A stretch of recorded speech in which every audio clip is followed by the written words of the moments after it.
السلام علیکم ناظرین، اس وقت پاکستان میں سب سے زیادہ مقبول ہونے والا ڈرامہ تیرے بن کی کہانی آپ کے ساتھ شیئر کرنے جا رہے ہیں، اور یہ ویڈیو دیکھنے کے بعد آپ کو تیرے بن ڈرامے کی مکمل کہانی سمجھ میں آ جائے گی۔ ویڈیو بہت ہی انٹرسٹنگ ہونے والی ہے، اس لیے ویڈیو کو آخر تک ضرور دیکھیے گا۔ اس کی OST اور ٹیزرز کو دیکھتے ہوئے اس کہانی کو پریڈکٹ کیا گیا ہے۔ جیسا کہ اب تک آپ نے دیکھا کہ مرتسم اور میرب کی شادی ہو گئی ہے، وہ بھی میرب کی شرطوں پر، لیکن مرتسم کے ساتھ اس کا رویہ دیکھ کر لگ نہیں رہا کہ میرب زیادہ دیر تک ان شرطوں پر قائم رہ سکے گی، کیونکہ مرتسم کی پرسنالٹی اسے بھی اپنی محبت میں گرفتار کر رہی ہے۔ اب تک آپ نے دیکھا کہ ماں بیگم میرب کو اپنی کرسی پر بٹھا چکی ہیں۔ اس کے بعد میرب کے سامنے گاؤں کے فیصلے لائے جائیں گے اور وہ ان عورتوں کے انصاف کے لیے کسی بھی حد تک جائیں گی، یہاں تک کہ ماں بیگم کے خلاف بھی کوئی ایسا ہی پیچیدہ معاملہ جب اس حویلی میں لایا جائے گا اور انصاف کرنے کے لیے مرتسم کو اس میں شامل کیا جائے گا تو وہ اپنا فیصلہ سنائے گا، جس پر میرب فوراً اختلاف کرے گی اور ماں بیگم اس بات پر چلائیں گی کہ تمہاری اپنی بیوی تمہارے خلاف چلی گئی ہے، یہاں تک کہ وہ اپنے دیور کو بھی باتیں سناتی ہیں کہ کیا نہیں دیا ہم نے تمہاری بیٹی کو عزت، پیار، رتبہ، لیکن اس سے کچھ راس نہیں آیا۔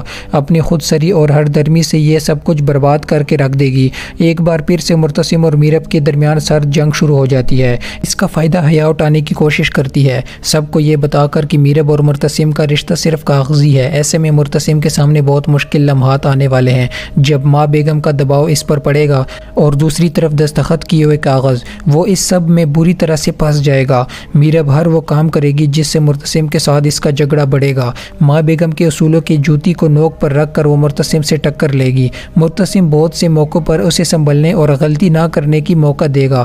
حیا کی بنائے گئے جال ان دونوں کے رشتے کو اور بھی زیادہ مشکل میں ڈالنے والے ہیں، یہاں تک کہ مرتسم میرب سے بدگمان ہو جائے گا جب اس کا دوست اسے اس قید سے نکالنے کے لیے حیا کی مدد کرے گا۔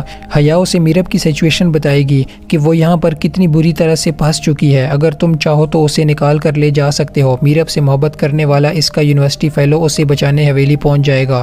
اس طرح میرب کے کردار پر بھی انگلی اٹھائی جائے گی، کیونکہ نہ جانے کتنوں کو پیچھے لگا رکھا ہے، تبھی تو مرتسم کو اپنے پاس نہیں آنے دیا۔ ماں بیگم کی باتوں کے بعد وہ مرتسم کی نظروں میں بھی مشکوک ہو جائے گی، جس کے بعد وہ میرب سے گواہی لینے کے لیے اسے دیوار پر کھڑا کرے گا، یہاں سے کودو، جس پر وہ کہتی ہے کہ یہاں سے جمپ لگانے پر کیا میری سچائی ثابت ہو جائے گی۔ وہ آگے بڑھتی ہے کودنے کے لیے تو مرتسم اس کا ہاتھ پکڑ لیتا ہے کہ رکو، ایک وعدہ کرو۔ میرب اس کی آنکھوں میں آنکھیں ڈال کر کہتی ہے کہ وعدہ کرنا مر جانے سے بہتر ہے۔ مرتسم کو پیچھے کرتی ہے اور وہاں سے چلی جاتی ہے۔ وہ حویلی میں اپنی من مانیاں کرتی پھر رہی ہے، جو نہ ماں بیگم کو پسند ہے اور نہ ہی مرتسم کو، لیکن پھر بھی اپنی بیوی ہونے کی حیثیت سے مرتسم سب کی نظروں میں اس کی عزت کرواتا ہے، یہاں تک کہ اپنی ماں بیگم کے سامنے بھی کھڑا ہو جاتا ہے۔ ایسے میں میرب اس حویلی سے نکل کر باہر کھلی ہوا میں سانس لینا چاہتی ہے۔ وہ تنہا ڈرائیور کے ساتھ زمینوں پر چلی جاتی ہے اور غلطی سے مرتسم کے مخالفوں کے ہتھے چڑھ جاتی ہے، جس کے بعد آپ دیکھیں گے کہ میرب کی گمشدگی پر مرتسم پاگل سا ہو جاتا ہے۔ رات گئے واپس نہیں آتی تو اسے ڈھونڈنے کے لیے گاؤں کا چپا چپا چاند مارتا ہے، آوازیں دیتا ہے اور آخر کار اسے میرب کا سراغ مل جاتا ہے تو مرتسم اپنی جان پر کھیل کر دشمنوں کی چنگل سے اسے نکال کر لاتا ہے۔ لڑائی ہوتی ہے، گولیاں چلتی ہیں اور میرب کے حالات کافی خراب ہو جاتے ہیں۔ میرب بھی ہاسپٹل میں ہے جب مرتسم کی حالت خراب تھی اور ماں بیگم اس پر چلاتی ہیں کہ چھوڑوں گی نہیں اسے، اس کی خود سری نے میرے بیٹے کو کہاں سے کہاں پہنچا دیا، انور اسے میری آنکھوں کے سامنے سے لے جاؤ ورنہ اچھا نہیں ہوگا۔ میرب کے والد اسے لے کر جا رہے تھے، عین اسی وقت دروازہ کھول کر اندر سے مرتسم باہر آتا ہے۔ چہرے پر زخم، بازو پر پٹی، گولی نکالی جا چکی تھی، لیکن وہ اپنی بیوی کو اس طرح سے بے عزت ہوتے نہیں دیکھ سکتا تھا۔ آگے بڑھتا ہے، ماں بیگم کی آنکھوں میں آنکھیں ڈال کر میرب کا ہاتھ پکڑ کر اسے گھر واپس لاتا ہے۔ یہ وہ لمحہ ہے جب میرب کے دل و دماغ میں مرتسم نے اپنی جگہ بنا لی ہے۔ میرب مرتسم کے لیے پریشان ہے، اس سے معافی مانگتا ہے اپنی ہر اس غلطی کی جو اس نے اپنی نادانی اور بے وقوفی میں کی، اور مرتسم بھی اسے دل سے معاف کر دیتا ہے۔ آج مرتسم کا وہ کہا بھی پورا ہو جائے گا کہ ایک دن تم خود اپنے ہاتھوں سے ان کاغذات کو پھاڑو گی۔ مرتسم کے کھو جانے کا خوف میرب کو اس کی موت کے منہ میں جانے کے بعد محسوس ہوا۔ ادھر مرتسم کے ساتھ ان کی مخالف پارٹی کی دشمنی مزید خون خوار ہو چکی ہے۔ اس کی بیوی کے ساتھ جو کچھ ہوا اس پر مرتسم ان کے ایک آدھے آدمی کو پکڑ کر آیا تھا، اور اس کے بعد شروع ہو گئی اصل کہانی، کیونکہ مرتسم پر کیس کریں گے وہ اور اس کی جان بخشی کے لیے خون بہا مانگیں گے، اور اپنے اکلوتے جانشین کے خون بہا کے لیے ماں بیگم اپنی اکلوتی بیٹی مریم کو پیش کر دیں گی۔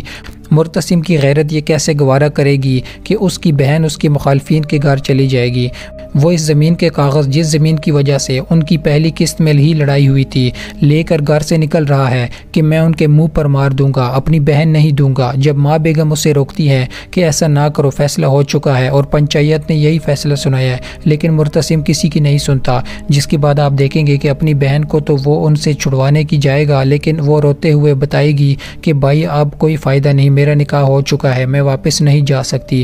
جس شخص سے مرتسم شدید نفرت کرتا تھا اب اسے مار بھی نہیں سکتا، اپنی بہن کو بیوہ نہیں کر سکتا، لیکن اپنی ماں کے خلاف چلا جاتا ہے، کیونکہ میرب بھی اس سارے معاملے میں مریم کو بے قصور کہتے ہوئے مرتسم پر ناراض ہوتی ہے کہ یہ کہاں کا انصاف ہے کہ بھائی کی زندگی بچانے کے لیے بہن کی قربانی دی جائے۔ مریم کو ہمیں وہاں سے نکالنا ہے، کسی بھی صورت میں اسے برباد نہیں ہونے دوں گا۔ ایسے میں میرب کی خود کی طبیعت خراب ہو جاتی ہے تو پتہ چلتا ہے کہ وہ امید سے ہے۔ یہاں پر ماں بیگم کی خوشی کا کوئی ٹھکانہ نہیں کہ میرے بیٹے کا جانشین آنے والا ہے، مجھے پوری امید ہے کہ بیٹا ہوگا۔ میرب ایک بار پھر سے ماں بیگم کے سامنے کھڑی ہو جاتی ہیں۔ اس کے بعد میرب بھی مرتسم سے معافی مانگتی ہے کہ مجھے آپ کے ساتھ ایسا رویہ نہیں رکھنا چاہیے تھا، اور بیٹی کے برباد ہونے کے بعد ماں بیگم بھی باقی سب سے معافی مانگتی ہے۔ تو دوستوں میں امید کرتا ہوں کہ ہماری یہ ویڈیو آپ کو پسند آئی ہوگی۔ اگر ویڈیو پسند آئی تو ویڈیو کو لائک اور ہمارے اس چینل کو ضرور سبسکرائب کرنا۔